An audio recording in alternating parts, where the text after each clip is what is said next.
کرمل خبر داد که پرزیدنت روسیه ولادیمیر پوتین شب 7 مارس سال 2023 از شهر بندری ماریوپول در شرق اوکراین که ماه سال 2022 از جانب نیروهای روسیه اشغال شده است بازدید کرد.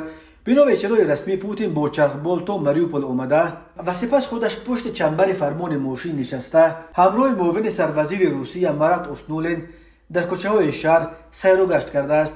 این نخستین سفر پوتین به قلمروایی بود که روسیه در جریان جنگ 24 فوریه سال 2022 به ضد اوکراین اشغال کرد.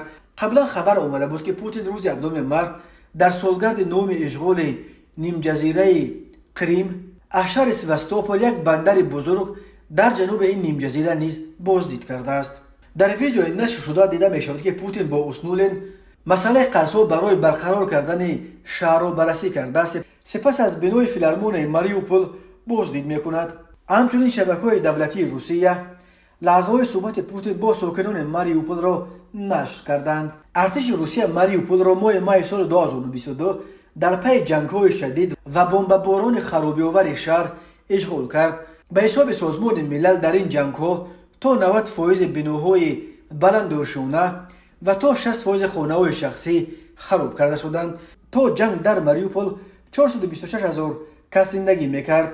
در جریان محاصره شهر دست کم 25,000 ساکن ماریوپول کشته و 350,000 نفر گریزه شدند. سفر پوتین به سرزمین‌های اشغال شده اوکراین همگی یک روز بعد صدور حکم بازداشت او و وکالتدار حقوق کودک روسیه ماریا لیووا بیلووا از سوی دادگاه بین المللی گاگا صورت گرفت.